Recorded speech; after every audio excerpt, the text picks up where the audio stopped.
What do you got for us, Steve? Anthony Weiner can learn from Howard Stern. If only the congressman had paid attention to Howard, writes Rob Eshman at JewishJournal.com. Really? Howard rule number one, Eshman says, be honest. When you can't express your urges, Eshman writes, they can overtake you. To various degrees, Eshman concludes, each one of us is, as the theme song here goes, a tortured man. Mm-hmm. Meantime, another prominent online voice taking note of an aim at Ronnie the limo driver. Hey, by the way, speaking of Anthony Weiner, you bring up a good point. I mean, the front page of the newspaper today when you wake up, I mean, this is better than any reality show. So Huma... Huma's home. Mrs. Weiner is home. Yeah, Huma's home. And they got a pic. You know, I felt bad for her in the sense that, like, what did she do wrong that she's now being hounded by the paparazzi? Right. But anyway, she pulls up in the car to her house, you know, to where her and Anthony Weiner live. And she's coming home from her job with Hillary Clinton. So yesterday, that means at some point in the night, she walked in and Anthony Weiner sitting there. What the fuck? I'm thinking, I was obsessed with this morning. I'm thinking, okay, What Anthony. is the greeting? I think it's like I'm not like, oh, hi, honey. What's, you know, like, I can't do that. Here's dinner. Like, okay, come on, let's get on with our lives. I made you a nice dinner. I mean, I guess you kind of just sit in your room and then you kind of meander out and you walk out to greet her and you don't go and kiss her or hug her. I mean, he's got to know that. So although maybe he's so arrogant, he does. Now, he's got to be humbled by this. So what's the move? Does he like kind of like, oh, honey, I'm so sorry. I think he'd come right out and start doing apologies. On your knees, you crawl out. I so apologize. I'm so sorry. I'm getting help. I mean, what do you say? There has to be a camera on this. We need to know. Oh, I wish I was a ghost. And you never get that answer. How did you break the news? How did you first say hello when she came home? It would be great if he was like in that pose of his where he's naked and he has his hand over his cock and he's Look, just like, honey, look, it's all yours. I'm doing it for you now. I'm fully shaven, even my armpits. There's no ball hair. Let's go. What do they say to each other? I mean, I know they probably talked on the phone, but not much. Oh, what does he even, like, what does he say? I don't even know how she comes home. Oh, my God. Well, listen, she's got to go home sometime, even to get her stuff. Yeah, but should he be there? I don't know. And there's reporters all over the house, and they're taking and their picture. You're being watched, everything you do. And look at the front page of the paper. He's got to be freaking out. Hoomer returns as Rat Weiner, eyes quitting. Yeah. You're married to a rat. Meanwhile, where's my rat? Meanwhile, I mean, I don't even think. I mean, there are politicians who have done way worse and haven't been called rats. Yeah, but that's what he's being called in the press. Yeah. And she, married him thinking he was an up-and-comer and she was going to be the first lady of New York and blah, blah, blah, blah. This was a knight with shiny armor. She's going to be the first lady of New York City. It's going to be great. They'll go out with the Clintons, blah, blah, blah. And now all of a sudden he's rat. Gracie Mansion, city, balls and festivities. I could have married a lot of guys. Look at me now. Now I'm married to a Mrs. Rat. I'm a rat. Mrs. Rat. I mean, for Christ's sake. And I'm carrying a rat's baby. I'm a rat by association. Listen to me. You better fix this. I will. There's no fixing it. How do you I don't want this. Wait, how am I going to go with Hillary and Bill to dinner? Yeah, he's disgusting. Look at him. I mean, who texts? Get a blowjob. You better build a time machine, sir. And go back in time and undo this. And is he like going like, listen, baby, I would never cheat on you. This wasn't cheating. I got caught up in something. I know it's silly, but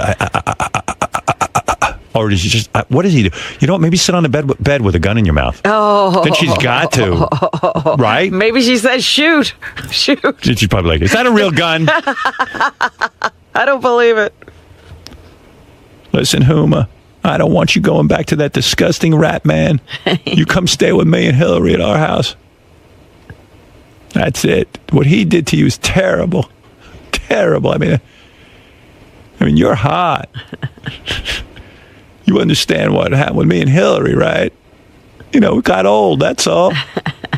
She kept herself in shape like you. More than a year. Huma, you're in shape. Who knows what's going on? I'm sorry, Steve. I didn't mean to interrupt. So Bob Lefsetz, writing about the sometimes inverse correlation between talent and Twitter popularity. Lefsetz declaring, quote, if Twitter was about talent, Ronnie the limo driver would be bubbling up. Ronnie responding in his inimitable style, quote, screw him and his article. If he wants to make it like I'm stupid, be my guest. Well, Ronnie is stupid because he doesn't understand. Lefsetz was actually... It sounded like a compliment. It was complimenting him. I read the article. He was talking about Lady Gaga. And what he was saying is that it's the music stupid. He's saying that Lady Gaga's running around with the costumes and the carrying on and the attitude and the Twitter followers. He goes, it doesn't matter if you have 10 million Twitter followers. The album tanked. And he's saying if Twitter followers meant something, then Ronnie the limo driver would be the biggest star in the world. He's got 100,000 followers. He's not putting you down. What's the matter with you? Well, that's not the way you put it to me yesterday, I read it Steve. to you. I read it to you. You made it sound like I was stupid. I just read it. I'll stop it now. quote. He was actually complimenting you. Well, thank you. All right. I mean, he wasn't being All right, negative. whatever.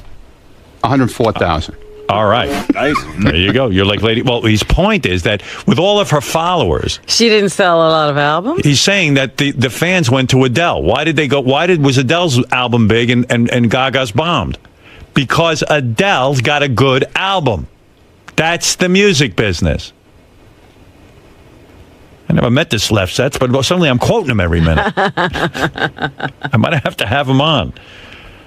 How's your TV show stuff going? What's going on, man? When are we going to really see something? What's going on? Don's working on stuff. So you're in a So negotiation? you're now not in the conversation. Don's taking care of everything? Yes, ma'am. Is Don taking care of it or Don Buchwald and Associates? Don Buchwald and Associates. Right. They're taking care of it. Yeah, I think Don laced into Ronnie. Really? Yeah. I think he basically said to Ronnie, listen, don't go telling people Don Buchwald's working. It's Don Buchwald and I didn't Associates. say he's the one. That's what I'm thinking. Don Buchwald and Associates, Yeah. okay? Don't say Don Buchwald's working on it. Well, it's the name of doesn't the want it. company. He's ashamed to be representing no. you. He's Don't you get it? Yeah. Right. Don Buchwald and Associates are working on... Right. He's helping you out Right. by putting one of his agents on it. Exactly. Right. And... You're represented by Associates. That's what I said. No, you said Don's working on it. He You is, know but Don he doesn't is- want to be associated He with is, you. but he isn't. Right. No, but the one... Maybe just say you're being represented by Associates By one of thi- Don Buchwald. All right. All right, the one guy... The He's Well, one you guy... being know what he said to you. represented- No, Ronnie said to me, Don told me, make sure you say Don Buchwald and Associates because you're not being represented by Don Buchwald. I go, yeah, because you don't want you running around saying, it's Just say embarrassing. you're represented by associates. Oh, he didn't say it was embarrassing. That's what I'm telling you he means. No, he You didn't. know I have to He didn't explain mean everything. it like What do you that. think he means? Now you He's understand Don, but you don't understand. No, but I know he's the Left one side. guy. The one guy he's talking to directly because he knows him. Yeah. All right. The one, Okay. the guy from Fox. Okay. All right. Take it easy. All right. I'm just telling you, I know Don speak. I've known the man many years. I know. Yeah. I know. We talked about you Right. too. Right. Believe me. Believe me. Use your fucking head. I am. In other words, Don's in the closet. Everything's on this going deal. good, man. Yeah. It's All right. So going where are good. we at with this thing? When am I going to see a show? Dude, When do you start taping? What are we doing? We're supposed to tape a pilot. I'm waiting to find out a date. Right. Dude. And the other thing, they're in getting ready to do production. So, dude, the wheels thing. So, waiting to hear. Oh. Dude, I'm just waiting to hear. And He's ready to tape. whatever, dude. Meanwhile, I got all my other stuff going on now. Yeah. What do you got? What's the other I'm stuff? at Rick's tonight in Indy. The whole weekend we're opening up a club In India. Indy. Indianapolis, Rick's Indiana. Rick's India. Well, they haven't had a club in India before, I don't think. I don't know about that. Do you have a Zizzle reel? I'll be out. Yeah, I'll be Zizzo. out there this weekend, and then next week I'll be in Chambersburg, Pennsylvania, Right. with Julie and the block party. Oh, the block party. Yeah, you wanna Ronnie's come? Block You like party block parties. happening again. Yeah, next Friday. Great. So. All right. And then I just found out something else that might happen. Go ahead. I'll be working with Scott the engineer again. Yeah? Yeah, but I don't know if he wants me to talk about it yet. Scott, you want me to talk about that yet? What's going on? You know who you remind me of? Regis. You know why? Regis's career started late in life, and now your career Look started at you late. bubbling up here. Like your show business career hadn't started till you were in the 60s. Dude, Scott, like is it all right if I talk about it? Dude. Regis went around for years and years and years and like kind of didn't have big success. And then like when Bumbled from one television show to the other. and then all of a sudden like in his 60s, Boom. everyone discovered him.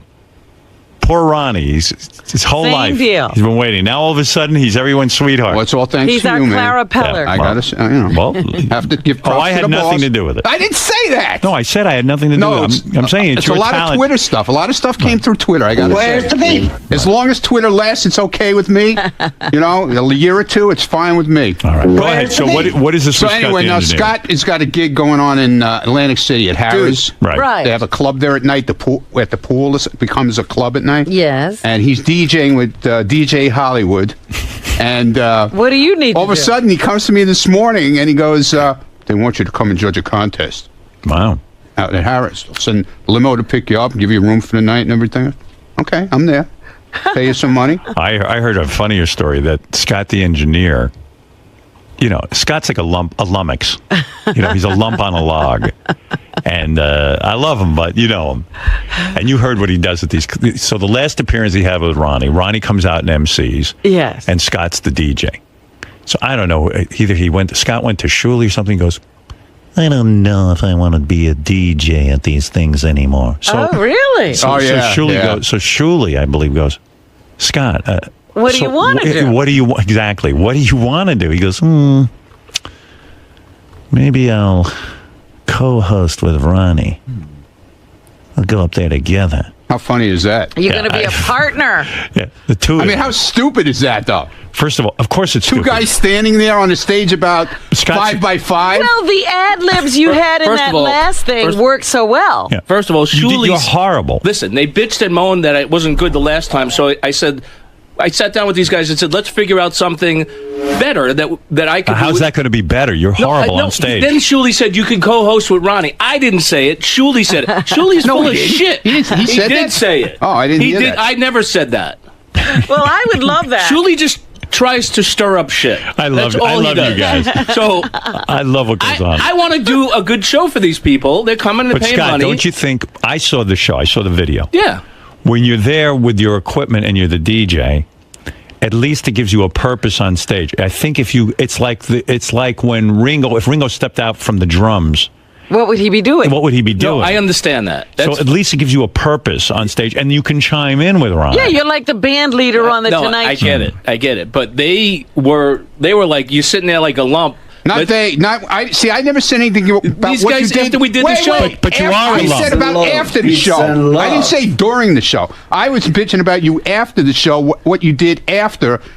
By you look like you were miserable talking to the people and you wanted to leave. I'm supposed I to didn't be say anything eating about right what now. you did during the show. That's They didn't let me eat, Ronnie. My blood yeah, sugar well, is yeah, that plummeting. was another thing. I don't like to greet the public while I'm He was dining. all upset. I can't say a word 'Cause we did a meet and greet. Whatever I do, I can't win. And I'm sitting, and people are coming up and they want pictures signed and And I whatever. did. And I'm eating haven't half had a dessert sandwich yet. as I'm doing it, but I did. You know what's amazing? Because that's what you're paying you for. You know what's amazing? Here's a guy not only wants extra money and everything, but really sits in a recording booth for 90% of his time, or he goes home and stares at the wall and occasionally gets to go once a week bowling.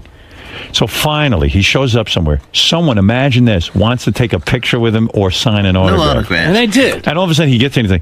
I'll need to dine first. I mean, Where's really. my I have a food? What did you think? Space. He'd go, you know what? I'll put the How food nice down. is that somebody wants to come meet me? Robin, Where's the menu? my hunger, I'm as big, I'm as hungry as a bear. Yeah, so now I'm doing. Right, where's the menu? I'm This doing. is like I'm slave doing labor. Harris with him. What are we doing at Harris, by the way? Scott, they better feed you before you meet the public at Harris. Yeah, we're taken care of. But Scott, I already set the it's menu. a miracle that someone would even want an Harris is autograph from great. you. What am I doing then? We're going to be I'm going to be hosting and DJing with DJ Hollywood. He's hosting. And then we're going to have some kind of contest. And what are you going to do? I'll sit there like a lump. Me and you and DJ. I'll switch places. Yeah, he's going to sit there like. So you're going to be the host. Yes, I'm the host. Oh. We're rotating. So He's such a good host. A host. Well, Did everybody wake up? You know, Ronnie's here. when you think of host, I mean, don't you think it's Scott? yes. So during the night, we're why going to did have. you start wearing like wild hair pieces to these appearances? yeah, like Lady, Bobo. no, like Lady Gaga. Yeah. Yeah. Like become the Yeah, Lady get an Gaga. exciting be Dopo. outfit The at blue hair. least. Why don't you get like Liberace? Like, why don't you start getting like wild? Like, Sequin you know, jackets. Liberace was a guy was a genius because Had no personality. he had no personality. He was a vomit, and he played the piano, which nobody likes. But he'd show up in costumes with jewelry and limos and And his candelabra, man. flowing robes. Do something wear something. Become.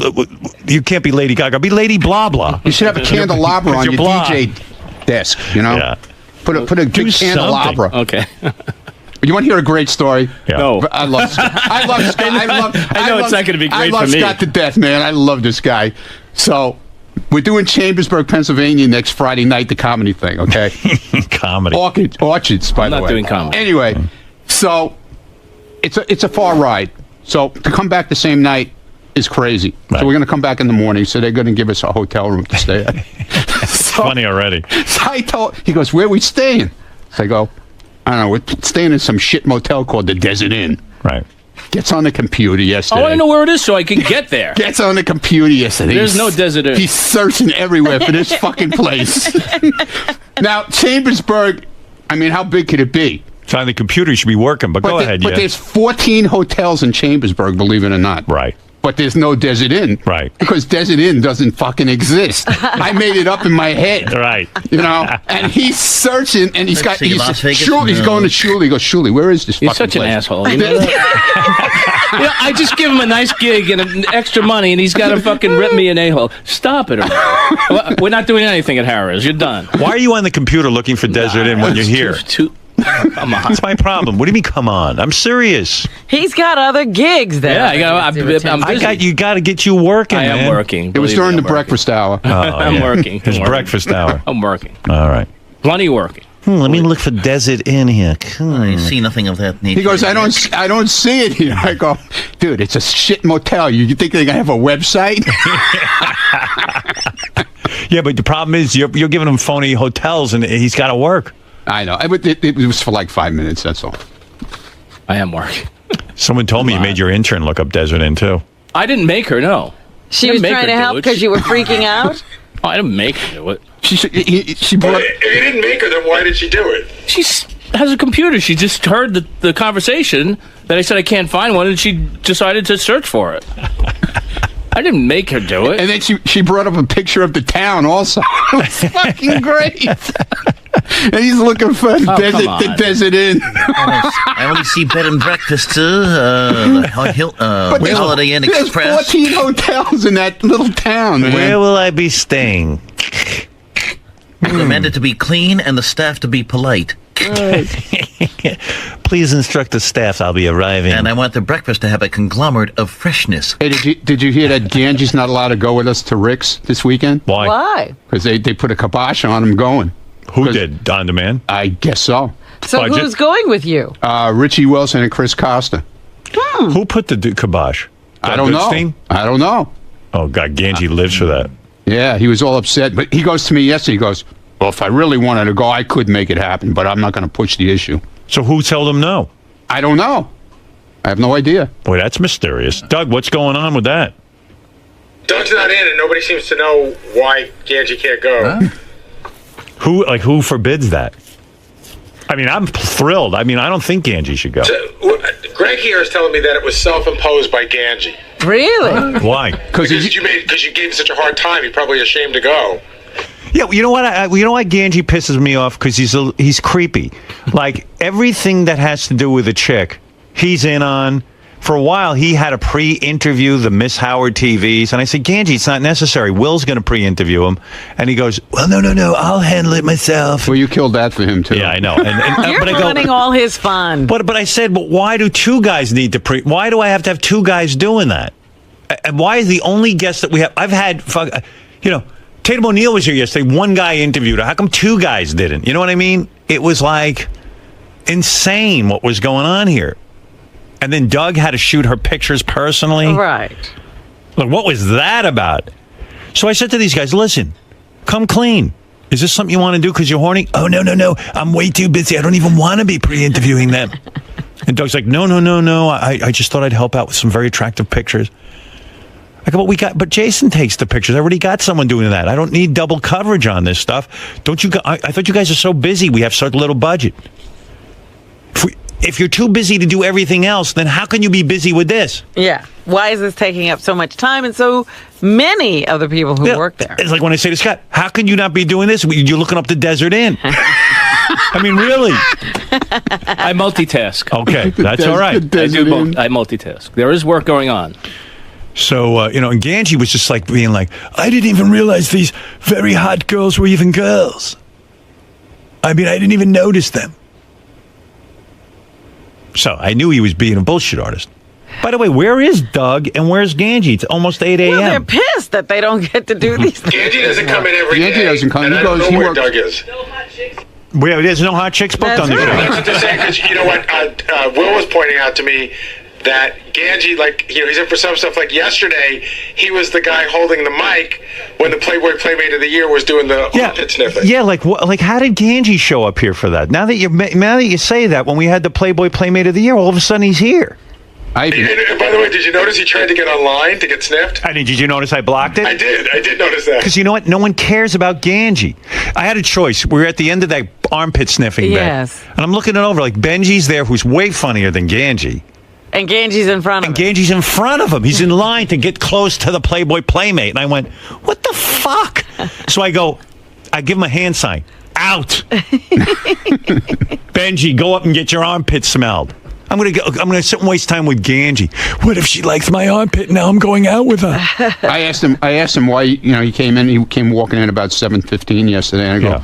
"What are you doing here?" He goes, "Well, I have to help out with the Playmate, the Playmate segment." But he The doesn't Playmate segment? really.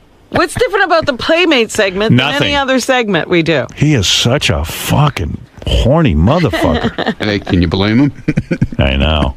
Well, he probably figured blindfold. If she doesn't see him, maybe she'll go out with him. Don't take off your blindfold. He's such a good guy, though. He really is. Hey, Ganji's a nice kid. Yeah, you don't have breasts. Yeah. Ganji's a nice kid when he's not sending porn tapes to your kid's teacher. That went over great. He had hair then, though. Yeah. Well, all right. Let Steve finish his report, boys. All Thank right. you. I don't know how we got off on a tangent. Rick's tonight All in right. Indianapolis. All right, Ronnie. Very busy schedule. I barely get him to drive me anymore. He's busy. You're a lucky man. Look at who's driving you. And I'm not so lucky because I'm going to be driving him soon. I think he resents driving me. That he's a big superstar. Anything else? Also today, Sal and Richard heading west to entertain famished fans in Hollywood this Saturday. But they won't be doing a show, they say. A meet and greet at Club Bardot on Vine. Though you might never know this from looking at the club's website, which doesn't seem to mention the Sal and Richard show this Saturday. Stern News, 877-H100-TIP or email. Howard100news at SiriusXM.com. All right. Thank you. Steve Langford That has last report was very puzzling. Yeah. Yeah. All right. Well, Steve will get more details. You're really sort of taking off right now. Okay. You've got an agent or an agency working for you. Okay. You've got six-figure in Twitter follower. You've reached 6 figures in Twitter followers. Okay. You've got possibly 2 shows in development right now. Okay. So far, you're on the right track. As Tim would say, this is a whirlwind. It's a whirlwind. Or whirlwind. Whirlwind. What's this like for you? I'm on a whirlwind tour, man. Are you on a personal high right now? No, like when you leave here, are you like, wow, I can't believe all this stuff is happening to me? Yeah, but I don't believe it's happening till it happens. Okay, so like with the TV things, I don't believe it happens until I'm there doing it. Okay, or I sign some kind of paper saying you're going to do this. So I don't count my chickens before they hatch. You know what I'm saying? Short of actually becoming Howard's personal driver and security and all that, is this the most magical limo ride you've ever been on? Yeah, it's all because of him too. I mean, not that I'm, trying to kiss ass or anything, but it's the truth. I mean, this wouldn't happen if I wasn't here. He made me where made me a star, kind of. Now, with your buddy in the background there, what advice do you have for him? Because he can't seem to find his niche recently. Like, he doesn't know what to do at these gigs. He's feeling a little uncomfortable. First of all, I would stop looking for the Desert Inn, number one, because it doesn't exist. Second of all, hey, you just got to keep plugging at it, man. You got to, get out there on Twitter, man, like I did. Get out there and start putting crazy shit up. You know, every day. I'm on there every day. I never miss a day I put stuff up. And, you know, even if it's stupid, which most of it is. What would your ideal gig consist of? What would you be doing ideally? What in a perfect world? Turn around, I'll show you. Which doesn't seem to mention the sound Richard, so this. Come on, in all seriousness. I like Greg, the generic cameraman, #1 at my gigs. No, what would these gigs? What would your role be? Because My role? You don't feel comfortable in some of the things you've done recently. We've been trying to figure that out. I'm a DJ, but in these things, it's not really called for. It doesn't call for a DJ. There's no equipment. I use my fucking phone. Get it? I use a little phone. It's a goof. But they were bitching that it was boring, so I wanted to try and figure out something else that we could do that would be better for the people. I want to make sure the people have a good time.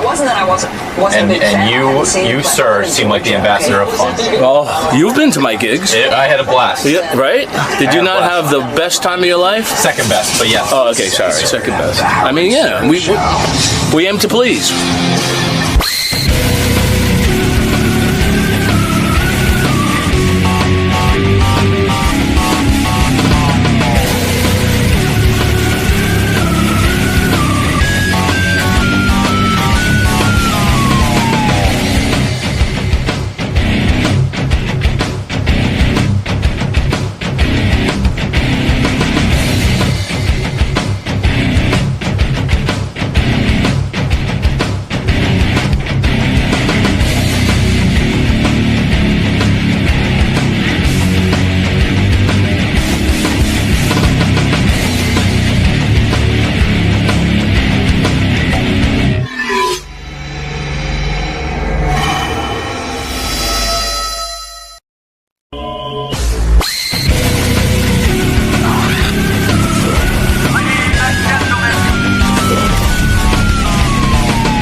Hey, what's up? Dane Cook, and I'm here on Howard TV to talk about my show at Madison Square Garden. Dane, you're a big fan, right? I am, yes. Now, this is your first time on the show. You nervous? First time. You nervous? Excited? What do you expect? Not really nervous. I don't know what to expect because it's Howard, so you never know what to expect. But that's kind of good. That's good. That's where the good stuff is, when you're a little scared. Yeah, a little bit? Actually, no. Not really. All right, so you're going to have a good time today, right? After you've been in front of 20,000 people, everything else is a little bit more relaxing. Dane Cook is promoting his Dane Cook and Friends tomorrow night at 7 o'clock at the New York Comedy Festival. This guy's on fire. He's the man. It's at the Garden. You're smaller than I thought you were. It's at the Garden tomorrow night. Oh, wow. I mean, Dane Cook, where did you say it was going to be? At the New Comedy York... Cellar? No, at the New York Comedy Festival. Hey, Dane, nice to see you. What's going on, Howard? What's Good to happening, see you. man? You know, I guess it's kind of legendary in the comedy community that you, of course, built your following on the internet. You successfully figured out how to harness the power of the internet. I did. When you're an unknown comic, when you're a guy just coming up, how do you get your word out that you have this website and people should follow you? I don't even understand how you pulled it off. I was, like most people, masturbating violently 23 hours a day. Right. Violently. Violently masturbating. Like you were angry at your penis. That's right. Angry at my career. Right. Actually. How old were you at this point? When you were really angry at your career, you've been trying comedy, it wasn't going well. How? This is 20 years, this New Year's Eve, and so I was like 27. Right, and it's getting to the point where you go, like 30 is a weird age to still be doing comedy and not get anywhere. I'm like college act, and I'm getting a little bit too old to, do the same kind of thing. So I just started sending out like links to my skits and stuff like that online, right. And it became like my thing. I'd spend half the day playing video games and the other half just emailing links and trying to figure out who my fans were online. And were people like your parents saying to you, this is a waste of time? Were they at the point where they said, listen, you're sitting at home living at home with links, you're making links, and because sometimes I see people with links, and you go, boy, asshole, you're making links. Why don't you get out and work? But it worked for you. You got a following. How many people were on your website? Like at one point, it was like when MySpace was at its absolute peak, it was like 2.5 million followers, Wow. and then like 1 million hits on my personal website. It was almost scary, to be honest. It was a little bit like, oh, I have to kind of live up to this. Right. It became an obligation. Yeah. And in fact, what was on the website that was so compelling? You did some skits and you'd post it. I do a lot of ribbon dancing, and so I would do the ribbon techniques, Right. and just anything non-comedic. Would you record this yourself with your own video camera? I did. I would do like local sets at down in the Village or the Laugh Factory in L.A. And I would just post anything. I would just post even if it was an unfinished joke, or I would just sit in front of my computer and do like little webcam chats. But I had no fans at the time. At first, it was like. It was obnoxious. 10 people. Yeah, it was obnoxious. And 10 people that I knew their names. Right. And I would just, talk to the same 10 people. And I watched it go like 10, 20, 40, 80. Wow. Until finally it was, arenas. And it's been a wild ride, man. Right. It's a wild ride. And going but up. still masturbating violently. I still find the time. Do you not have a girlfriend? I do. You do? Yes. What does she do? She in show business? She is a singer. She sings, yeah. And there's a steady relationship. Were the rumors that you were with Jessica Simpson are just merely Just a rumor? rumors? I mean, usually where there's smoke, there's fire. You went out with her, right? Little dalliances here and there. But I would love to bang her. But I mean, as a guy who masturbates a lot too, that's a hot girl. I mean, she was beautiful. Beautiful girl. Why and didn't that also has to be some kind of a craziness, because here you were 27 sitting in your room and now you're with Jessica Simpson. Yeah, I used to masturbate violently to her. Right, and now you're with her. I've actually had that happen. Yeah? Where I masturbated to someone and then I met him and I got to bang him. with you, I would watch Newlyweds and just hold my hand over Nick. But also, that didn't work out, though. She wasn't a girl that you could stay in a long-term relationship No. with. And plus, I was, not to bum out, but it was like, my mom was really sick. I was making that movie. My mom was got cancer. And so it was like, if I wasn't on set, I was, taking care of my family. So Bad timing. Yeah, definitely. Is your mom still alive? No, she passed away. From cancer? From the masturbating violently. It's a really strange thing that... But at least she got to see that you made it. She did. I mean, she saw you in your room making video links and links to your website. Absolutely. And this was not... Your father's still alive? My dad... I lost my mom and dad to cancer within 9 months of each other. Both of them got cancer. That same year that everything kind of blew up, and everybody was like the white hot spotlight, I was like at home, taking care of my folks. And so it was weird, man. It was a weird time. Terrible but they timing. both got to see it. But terrible timing on your parents' part. True? Yeah, I blame them entirely. Yeah, I mean... schedule your cancer deaths. You finally hit it. Everything's coming into fruition. Yeah. The whole plan is working. They ganged and the up on two of me. them, there they are, They were in burning you. cahoots. See, my father had the decency to die when I was a complete loser. Right. So you had a lot of time to devote to him. He wanted to go. I mean, you've been linked to beautiful women. True. Kate Hudson, I think. No, Katie Holmes. No, was it Kate Hudson? Kate Hudson. Kate did a Hudson. film with Kate Hudson. Yeah. But it doesn't mean... It's weird to do a film with a girl. You do fall in love in a sense when you get to do these films with people. And then I guess when you get off set, it's a whole different reality. Yeah, it's what are they call a location ship sometimes. Right, because you're in a movie together, everything you're being catered to, and you have makeup on, you look great. Right, and you're working together, and you rehearse, and and suddenly you're banging Kate Hudson. Jesus Christ! Not actually banging, but pantomime banging. Yes. You never banged her? No. Never. No, she had a boyfriend at the time. Oh, we were so just it was actually not, buddies. It was not a romance. Yeah, no, there was really no, Jessica Simpson was a romance. That was just kind of like hanging out. Little pork in here and there. Everybody's having I wouldn't a good say time. pork and maybe beans. Pork and beans. All right. The movie I liked that you did was Mr. Brooks. I love that film. love that film. Good film. Did that film do well commercially? I think it made enough money to pay me. So why didn't that movie do well? It was you and Kevin Costner. Yeah. I think it was one of his best roles. Yeah. He plays this insane, and you play an insane guy, and it's really, I'm always looking for good movies to watch, and that's one of those surprises. And the other person in it is Demi Moore. Right.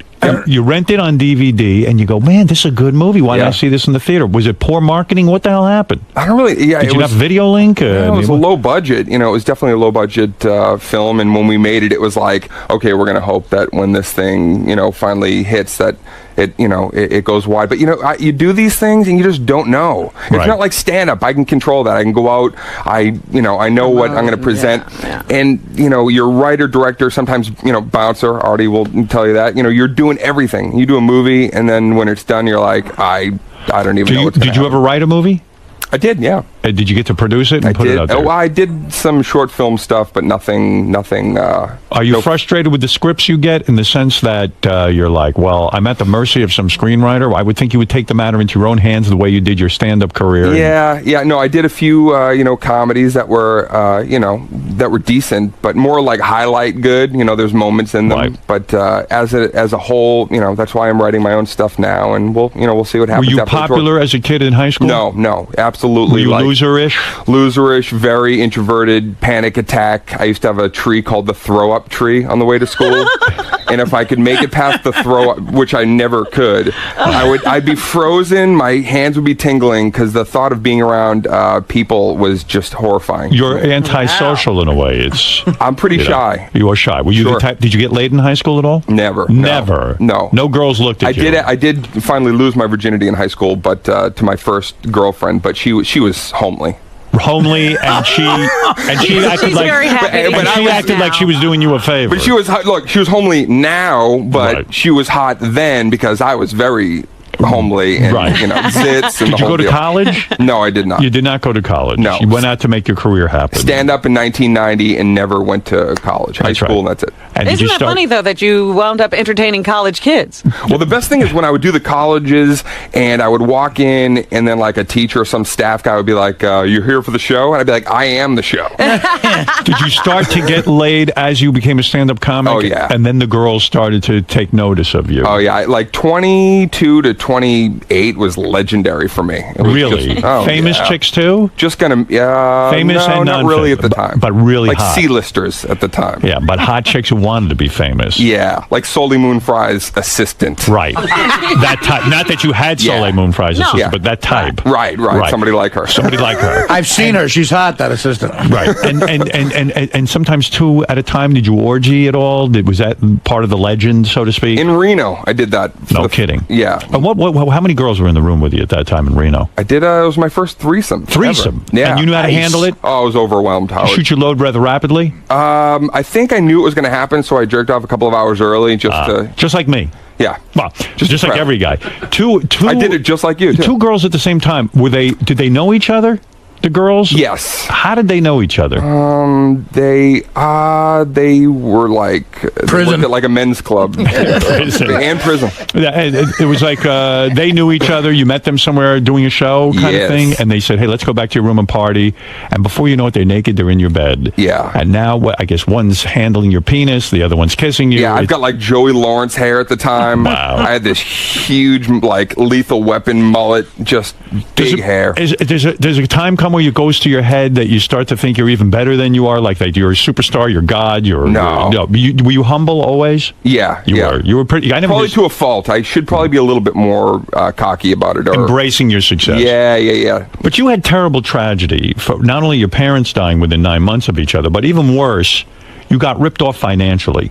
did. And I guess the case is still going on. I know. I can't talk too much about it. Can I tell people what I'm talking about here? Please. Okay, you had a business manager who was your stepbrother or half brother. You have. Yep. Half brother. In other words, this was your father's second family. My type of- mom's. Yeah. My mom's ex-husband's son's All right. brother's something. You were close to him growing up. Oh yeah. You made him your manager.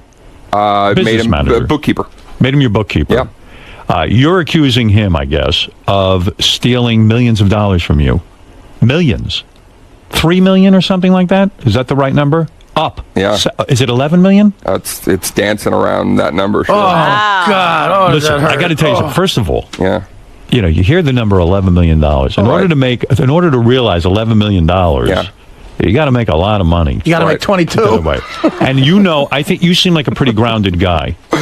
Yeah. In show business, it's fleeting. You never know how That's hot right. you're going to be that was forever. the nest egg.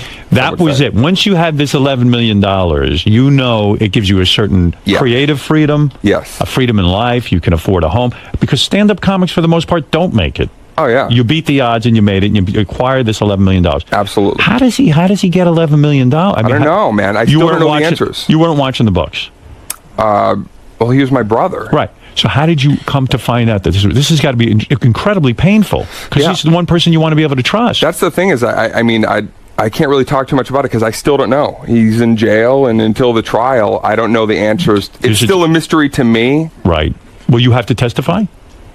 I'm sure when it finally comes to pass. Has he written you and said, listen, please, let me out of this? No. He's not even Somebody talking. I talk to pretty much every day of my life.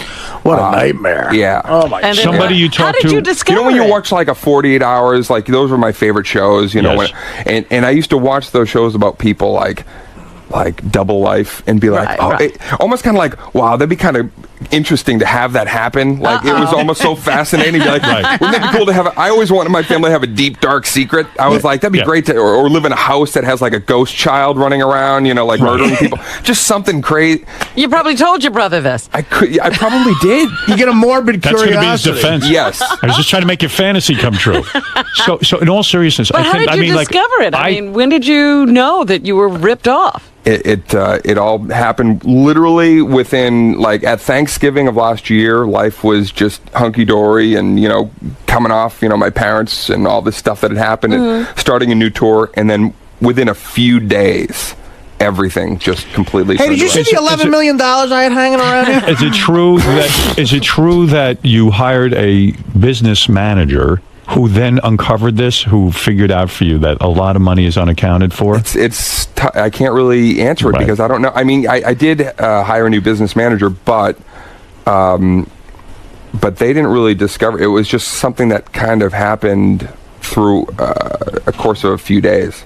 Just like absolutely everything I thought about this person was, you know, I guess I should say allegedly different, but you know, when it's over, I come back and tell you. No, understood. I feel for you because I imagine there's not too many people in life you can really trust and say, you know what, I trust this person with my life, And my isn't money. it great to take a family member along for the ride and to be able to Well, the thing is, share everything with them? He was a corrections officer, right? And he was even almost like killed by an inmate. And I went to him and said, because he has a son, I was like, I want you to, you know, I don't want your son worrying about his dad, and so I'm going to double time it. I'm going to go on the road, and I want you to come work with me. And so it was like, this guy was a corrections officer. I hired him to, you know, protect my money, not help it escape. Yeah. Well, I mean, what a nice thought too. You're saying, listen, I'm worried about you. Let me take you out of your life where you could get killed, and it's a beautiful thought. And do you feel like not only betrayal, but do you feel like a dupe? I mean, it's the worst. Look, it was like an anvil to the head, but I'm one of those people, man, that just, what's next? I'm on to the next thing. I want to wrap it up. I want the truth to, you know, come out. Surface, and that's it. And then, is the money gone, or does he have it somewhere? Is there a chance that you could recover it? I don't know. You don't know? I don't know. I mean, the Attorney General and people they allude to things, but I can't know much. It's a family case, so I can't. Has it split the family? No. It hasn't split the family? I have 5 sisters, and everybody is like, they know what I'm about, and everybody's just like, they can't believe this guy. If he is convicted, how far would the sentencing go? How long? I don't know, because it's a state case, so it's like, I know that's different from if it was a federal level, but yeah, sometimes you get more time for that than murder itself, because we value property. I'm learning as I go, but it's been it's been a wild year, to say the least. I'm sorry about that. I mean, that's got to be really, really awful. I mean, to lose your parents in 1 year and then have your brother allegedly do this to you is unbelievable. Yeah, it sucks. Did you ever feel any guilt putting him in jail, or none whatsoever? No, I'm one of those people. It's like, if you know, karma gets you, and you know, whatever you put out there is going to come back. How is it you've never had a drink of alcohol in your life? Are you not curious to at least see what this is all about, or what's going on here? I look at Artie and I feel like he's like me in another dimension. Right. You're the opposite. Way out. Right. No, but seriously, how do you never have a drink of alcohol, or you've never tried a drug? Never Smoked weed? Nothing. I mean, it almost points out what you say. You were such an introvert and sort of, let's say, nerdy in high school that maybe you never were part of that scene. Okay, but here's sometimes that's how people loosen up. Yeah. Even but here's the thing is I knew even when I was like my best friend in school was like he was like the biggest, he was drinking Jaeger before classes and he was getting stoned. We were like Goofus and Gallant. It was like I was like the Halo guy and he was and he and so we were buddies and but I'm like one of those people. I'm not competitive outwardly, but I'm really competitive with myself. And if I did coke, I would have to be the most coked guy in the room. Right. You'd want to be the best coked guy in Golden the God world, right. on the roof. So, in other words, your personality is such that even if you drank, you would become an alcoholic. If I do something, I take it all the way to like, insanely ridiculous levels. So there's no moderation and there's no way, you fear in a way taking a drink. I don't fear it, no. I think I'm going to wait on like 50 and just do heroin and meth and everything. Just rock it out. I don't know. I don't think so. So, but yet you seem like a very grounded, very focused guy. Sure. And then I hear that when you were doing a stand-up somewhere, you got heckled and you jumped off the stage and beat the guy over the head with a microphone. Is that true? I got in a little bit of a fisticuffs years ago outside Nashville with a guy. Isn't that but I didn't just jump way off to react? You don't understand. What happened? Really, how pissed you can get at those people. What happened?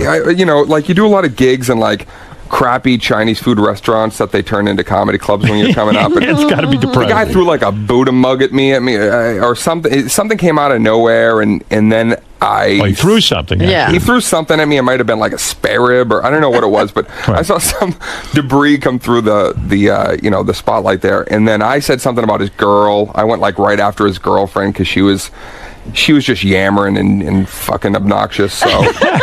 And then nightmare couple. And then I was like, okay, I'm gonna kick your ass in front of everybody, and the rest of the crowd got like Thunderdome. They were like, we want to see it. Do it, kick his ass. And like, so they were egging me on, and that old thing, like one time I was in high school, I didn't like to fight. I was so scared, and these bullies forced me to fight another kid who was also a pussy. Two pussies fighting each other in the schoolyard. And we're literally both like hitting and being like, are you all right? Like we're crying. Oh my God, such a gladiator. Are you all right? Like it was like Sean Penn and Bad Boys, feeding like the Romans to the. Yeah, well, go ahead. So I ended up getting in like this, this physical confrontation with an audience member, and wow. And did you kick his ass? No, he kind of kicked my ass. Yeah, how hard? But I did get a good shot in with the mic, and it did that nice feedback sound. But you were brave. I did. I had to, stand up for myself because it was, you can't have a spare rib thrown at you during a show and not. Now get back to this financial thing for one more question. Because I forgot to. Do you now have money, or are you bankrupt? No, I have money. You have money? Yeah. I mean, I continued to tour even beginning, before that happened and then throughout. So it's, I've been pretty blessed that I have great fans, and yeah, sure, I'm in a good spot. I mean, it's unbelievable.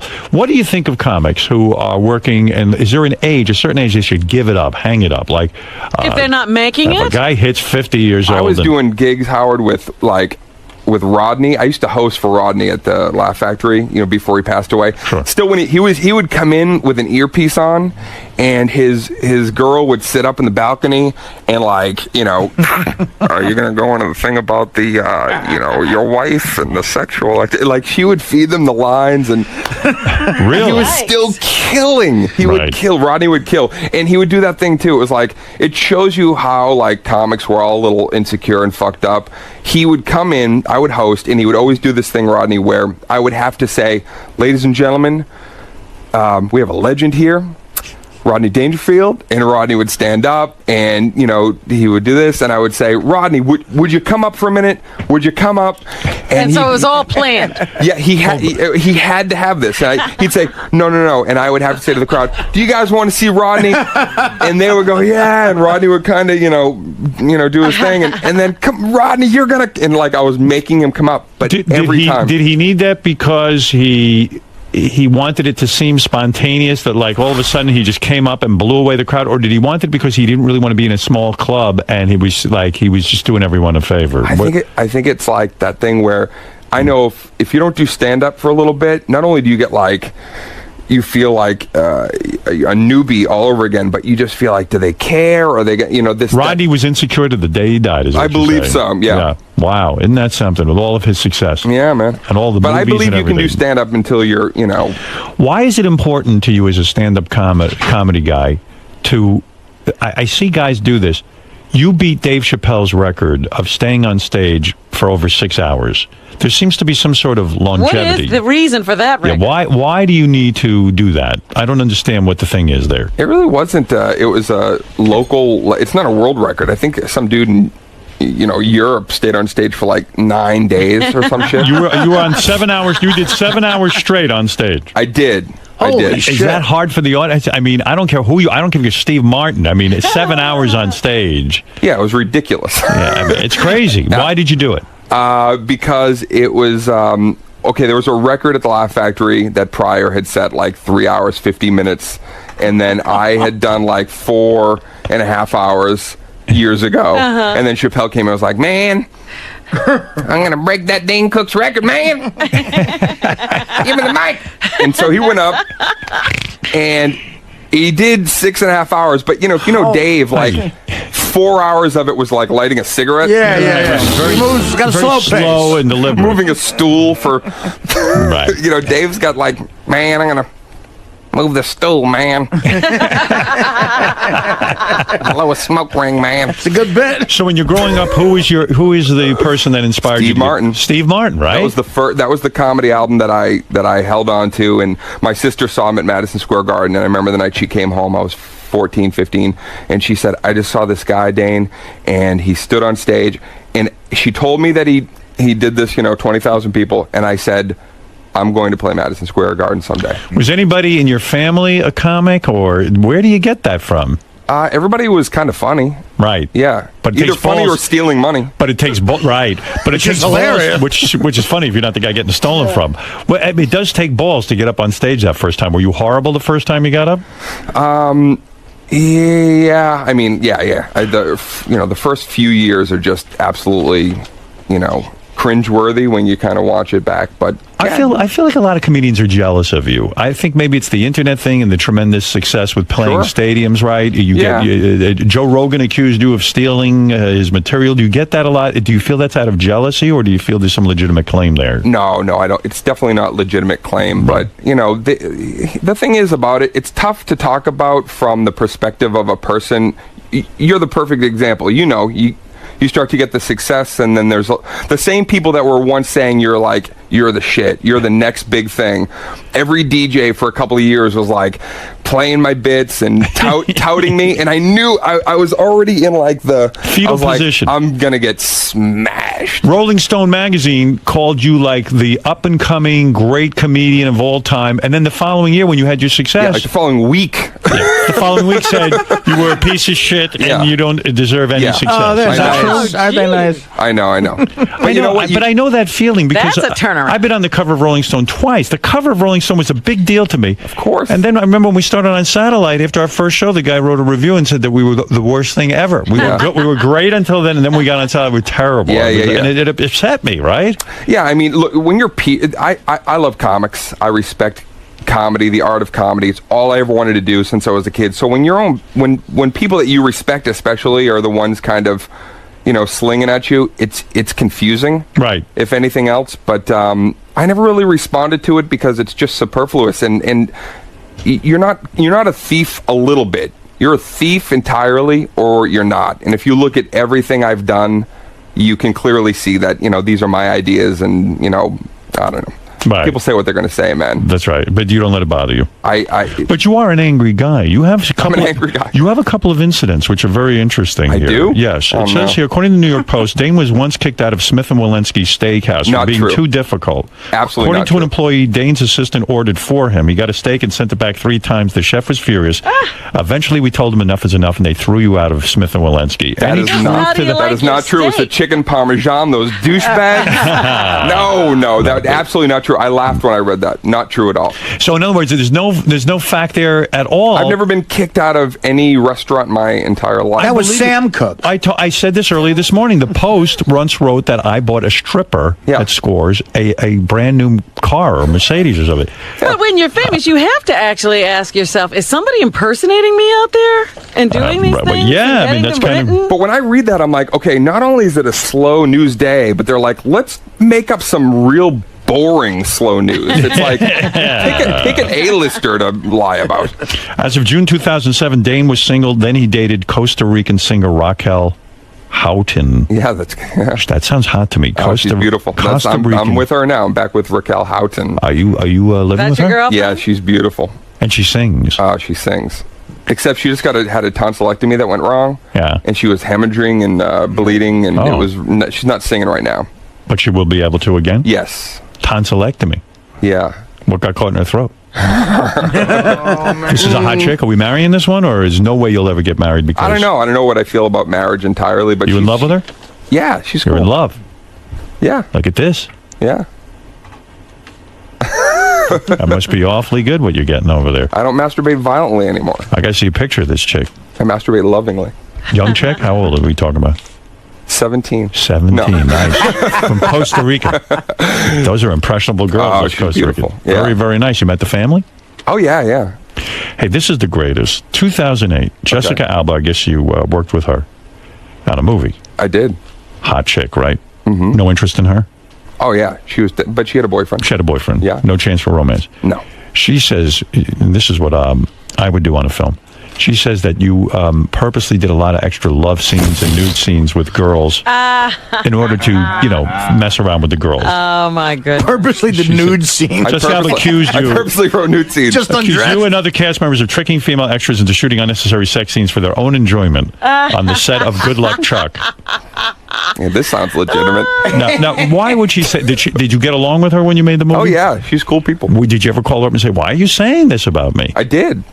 So what did she say? She said, she wrote me an email back saying, things are misconstrued and the entire thing wasn't quoted. And I'm like, what was the beginning or ending of that quote? Hey, watch me be ironic. Hey, I'm about to go into Bizarro world for a minute. I mean, if you were going to do that, do the scenes with her. You know what I mean? Yeah, no, I don't know anything about what. I mean, because that seems kind of, seems kind of sleazy, and it's a really damaging accusation. I think. Yeah, it really is. Yeah, who would do that? It continues to show up in print every time you want to do an interview. Right. Yeah, no, that's the whole thing is, all this, that's what's really interesting is like everything sticks on the internet. Everything is fresh news, like even the Joe Rogan, like I have nothing with Joe or even like Louis C.K., like we worked all that stuff out. Louis C.K. was another comedian who gave you shit and said you ripped off material. Yes. And you called him and you said, look, here's what I'm doing. I wrote him a passionate email, just talking about everything, putting it out there. He wrote me back and, we were sitting on a couch a year later at Comics Come Home. Good set. But you're right. The internet, fans get in and they like... The internet, the very thing that helped your career, can also hurt it. Yeah, Yes. absolutely. What do you mean that... the Jessica Alba thing, I don't think I would have let her off the hook for that. Because that's not cool. That I don't like. Really creepy. What do you think? I mean, how can you take that in stride? Because if somebody said that about me, I'd be really hurt. I really would. I know, but Howard, if you kept everything that everybody said about you on your mind, you would... wait a second. Here's a woman you worked with. Yeah. I mean, you develop a certain respect for each other, I assume. But she said 10 other really wonderful things, or during junkets, she said amazing things too. So I don't know. Maybe she was having a bad period. I don't know. But to say, hey, Dane was doing unnecessary sex scenes, it was pornography. Well, I did. I like I said, I reached out and I said I thought that was uncalled for, and why would you? I think she should issue a retraction. What do you think of that? Well, she did to me. Yeah, great. This I like about you. You say that you have incredible phone sex skills. What are you talking about here? Because I'm bad at this phone sex. Yeah. You're saying because you're on the road with your comedy all the time. Sure. Not Jessica Alba, the Costa Rican. She's away from you, I guess. Yeah. She doesn't travel with you all the time. Right. You call her up and you begin this phone sex. Oh, sure, yeah. And you're able to beat off with her saying dirty things How to do you initiate it? I think that's so hot. What's the matter? Oh, let me see a picture. Here's a picture of your girlfriend I've never seen. And then you can start. Oh, Jesus Christ. Look at this. From not getting laid in high school. Wait, Arnie, Let me see. Robin, what? I think I might have seen a picture of her somewhere. But let me see if it's the same one. This might be one of the hottest chicks on the planet. Look at that. Yeah. And those are real boobs, right? Yes. Look at this. And look at Wow. For now. Robin, What? you'll go get her. She's hot. She's lovely. The only thing bad about Well, this I'm picture is happy for you. the only thing bad about this picture is the Red Sox hat. That's it. Yeah. Let me see that. The Red Sox hat. No, that's a looker. You can't see that, huh, Robin? No, Yeah. I can't. Boy, I like her. I look forward to ruining this relationship. Will you ruin it? No. But maybe for the bits. Well, I've done that. Everything's for the material. And you have phone sex with her? Yeah. Is she good at it? Yeah, she's good at it, but I think I'm better. Well, what do you do? What do you say? Do you ever feel ridiculous having Yeah, phone sex? I wanna hear. I get self-conscious. Pretend you're talking to Robin on the phone. What do you mean? You get nude in the bed in the hotel? You know what it is? It's just, first of all, I have a very wide vernacular, so I know a lot of interesting You watch words. a lot of porn. Know a lot of the slang, the jargon. I'm a bit of a verbologist. Yes, but with girls, you got to be careful. Like, you can't say You the word can't cunt. creep 'em out, right? yeah. You can. You can? If you say it lovingly, like, oh, baby, you're a cunt. Yeah. You know, like, that's the move? but you gotta. I wouldn't even try Let me try I think he's You going to gotta- get you into trouble. Let me try that. Oh, baby, you can't. No. No. No good? What was the difference? I don't know. You sound like you just sat on something. I love you, pussy. No, I mean, you got to be really careful because, like, I know my wife. She gets Girls love confidence. So if you're confident even in your phone sex, that's why it's like you can be a comedian and be butt ugly and get laid, because if you have the confidence to make a room full of people laugh, women respond to that. How do you get into it? Do you just say, what are you wearing? Cunt. No, I don't. What are you wearing? Love that flick. Come on. Do you open with cunt? What do you open with? If you A don't mind. song. Okay. No, but what do you say? Hey, how was your day? Blah blah blah, and then you go, oh baby, this girl's very very good looking. I can see why you want to engage her. But what is the line? How do you get the move in? We do some role playing sometimes. Sometimes I pretend I'm a super spy. I'll be Really? like, I've infiltrated the base, and I know where you are. Yeah. See, I would keep that Yes? phone call going and call the cops on the other line. You what? You infiltrated the base. I'm moving out. I have the president of Costa Rica Oh, tied to a chair, and I will murder him if you don't suck my balls. I'm sucking your balls. I see. Please don't kill the president. Please don't kill the president. The president of Costa Rica is changing the whole world. See, when I role play with a hot chick, Wait, there's a woman on the phone that wants to have phone sex with you. let's see the skills. Hi, honey. Hi. That's a dude. How are you? That's a guy. Talk to her and give her some respect. Go That's ahead. a guy. That's Gary or something with some voice modulator on. Go ahead. Talk to Dane. I'd like to help you come. You're 75 years old. You sound so youthful. Oh, my. I'm ready to fuck. Oh, my God. Can't get into it. I want to tickle your prostate. Oh, she sounds like a Haitian lady I used to work with at the nursing home. Can I put my finger in your ass? All right, honey. You're not turning him on. That is horrible. But that is amazing. It's some girlfriend you got there, Yeah, huh? she's cool. What does she weigh? Probably nothing. What does she weigh? I mean, unbelievable. Yeah, she's pretty thin. How do you meet a girl like that? I met her. Jennifer Aniston's house? Huh, what? I don't know, party. I don't get her. No. No, I met her at the comedy club, of course. No kidding. Years ago. She was at a show and Yeah, she worked there. look at you. That's how it goes. By the way, you can see Dane Cook and Friends tomorrow night at 7 o'clock at the New York Comedy Festival. Is that true? It's in Madison Square Garden. That's it. Who's the friends? I mean, just different comics you respect? Bill Burr is going to be there. A lot of guys I started with. Kind of the group I came up with. Robert Kelly, Gary Gulman is going to be on the show, and then I get some remote stuff from George Lopez, Sarah Silverman. I asked Artie if he wanted to swing in and do a set. I said, even though we're not friends. That was very nice. Dane Cook and acquaintances. For when, Guys I kind of know. guys that are not. Is the garden intimidating in the sense that it's such a big room? I mean, how do you play with a garden? That I was telling Dane that the biggest room I ever played was for something called Comics Come Home. When I did Rescue Me, Dennis Leary asked me to do something with him, a charity he always does, and it was 7,000 people. Wow! And because of being on this show, I'm able to do 4,000 or 5,000 sometimes, which is unbelievable. Yeah. But it's so when you come up playing 300 or 200 or even 100-person clubs, the timing is so different. It's like when you get a laugh, you almost have to wait for the wave of laugh to come down, and then it affects you. Dane, there's not too many comics who play 20,000 seats. Maybe 4 in history. Yeah, how did you learn? How'd you learn how to do that? I mean, you went from small clubs to boom, 20,000 seats. No, because like I said, man, this is 20 years on New Year's Eve, Okay. and so all through late 90s into 2000, I was doing all college stuff at like 10,000, sometimes seaters, and wow. I was building up a fan base for a long time before people thought I was an overnight whatever. No stage intimidates you, huh? No. Things sound good aside from losing 11 mil. Things are good. Yeah. Girlfriend didn't threaten to leave when she heard you lost 11 mil? No. That's She a knew I keeper. had a few bucks underneath the mattress. She knows you have a couple of mil left. That's pretty good. Do you ever worry with a hot chick like that? I mean, when you go on the road, do you ever get jealous and worry that she could be fucking some guy on the side? No. No, you can't think, that would be terrifying. I used to think like that. I was the paranoid guy for a long time, too. Now you're secure.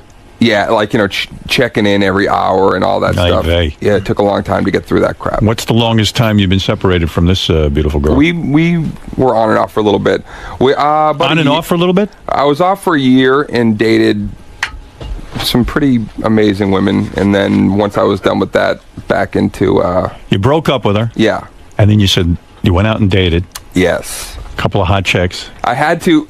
Here's the thing: is when you're like the homely whatever kid in school, I told my family, I go, I want to date the most beautiful women in the world. Right. And so my goal when we were on this break, and then I was, kind of hanging out A-list, for a minute doing that. I was like, all right, I'm going for it. Who you date? Like famous chicks, right? I don't really. I will for you tell one person who nobody knows that I dated. Who is it? Nice. But I can. I share. I can't get too. Who is it? Oh, Howard meant share. Share. Who is it? The hottest woman in the world, very talented too. I'll give her props. Was the Pussycat Dolls? Yeah. Nicole Scherzinger. Yeah. Yeah, the lead singer. You were dating her. Yeah. Nobody knew for about 7 or 8 months. And that's a hot chick. Yeah. Yeah, so what happens there where you break up? What doesn't?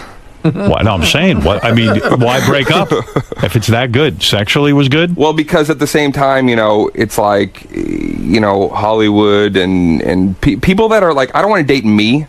Right. And she was just really very driven, and you can't be with that for a long time. It's hard. You don't want to be on a break.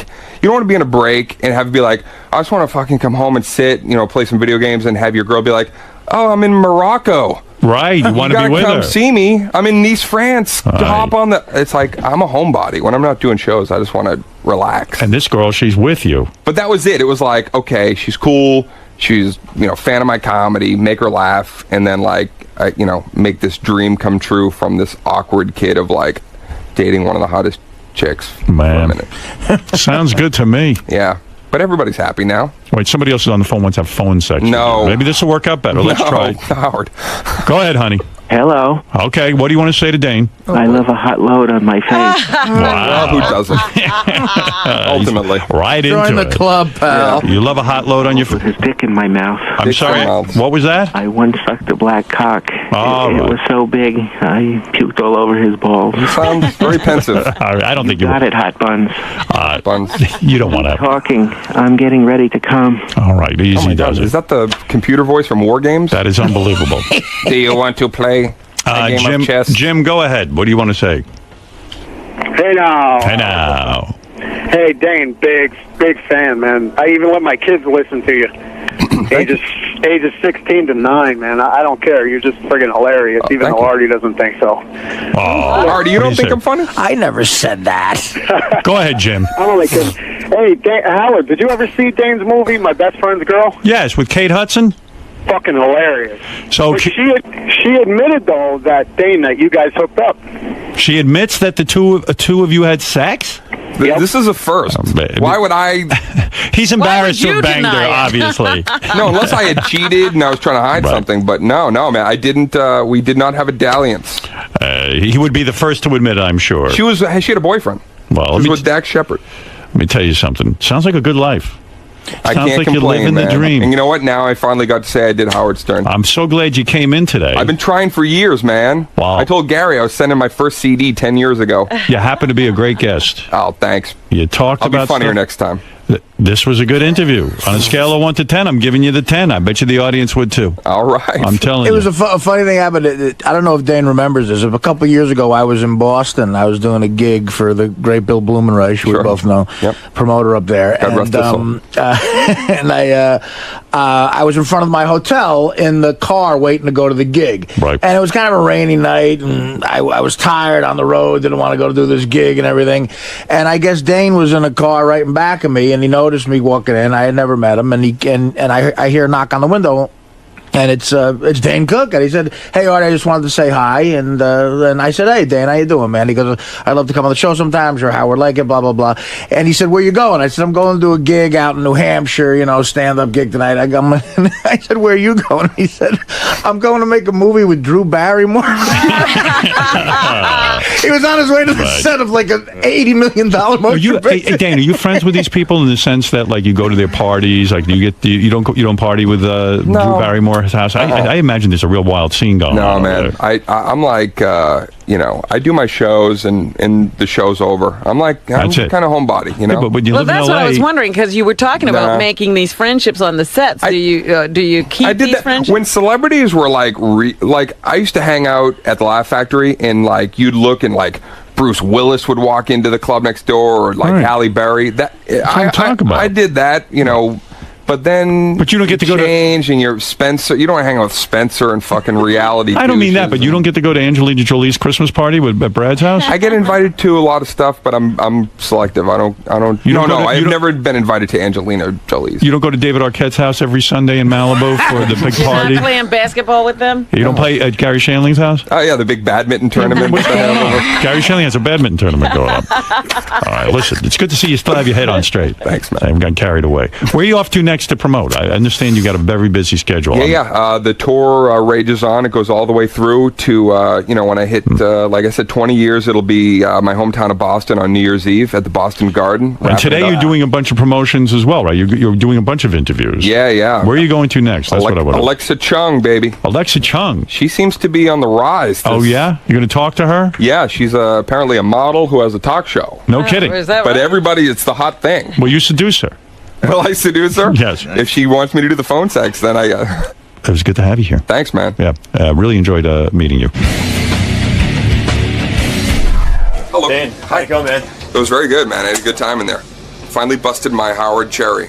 I've been trying to get on here for 10 years. Yeah, he said he wished you would have came on earlier, and he said you were a good guest. How does that feel coming from Howard? Very good, man. This is the guy who meets everybody. Howard knows everybody. So getting the thumbs up is I'm going to have a good day today. And what do you think about that phone sex? 2 callers. Probably one phone of sex. the most embarrassing things. I'm sure if I ever hear it on playback, I will cringe. Yeah, but you say you're so good at it, though. I am pretty good at it, but I got to be more in the moment. There has to be a girl. I'm looking at Howard, and I'm trying to reenact phone sexual The moments. first one was a girl. I don't know about that. That was an old girl. She's dead, but she was a girl. So you had a good time today, man? I did, man. It was fun. I look forward to. They asked me to come back, and hopefully, maybe I'll be a friend of the show. That would be kind of cool. Nice, man. Yeah, put me on the speed dial, and I'll call in or come in and hang.